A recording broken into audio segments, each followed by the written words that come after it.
A coincidence is when the same event happens to you on two separate occasions and you noticed it. That's a coincidence. A coincidence is when you see something two times, when you see things twice. A coincidence is deja vu. That's why you get that feeling. But when something happens more than two times, when the same thing happens in your life at least three times, it is no longer a coincidence. It is now a triangulation. And a triangle is 180 degrees, which is half of 360 degrees, which means it's a half truth, which means that what you're seeing may not be a reality, but it's telling you something. It's telling you to pay attention. Then when something happens more than three times, you really need to pay attention. But when something happens six times, it is now a reality.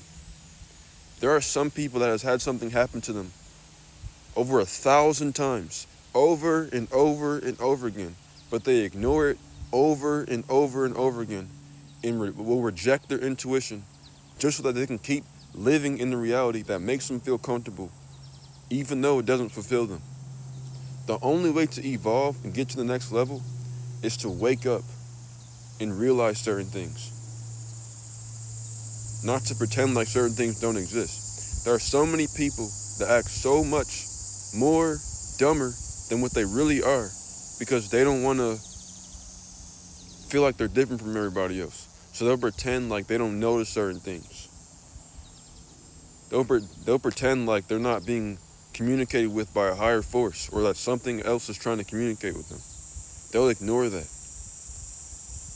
And being woke used to refer to people that were aware of these certain type of things. People that were tired of ignoring these things and pretending like they're not seeing things that don't match up to their religion or don't match up to what they were taught about in science or in math or in history.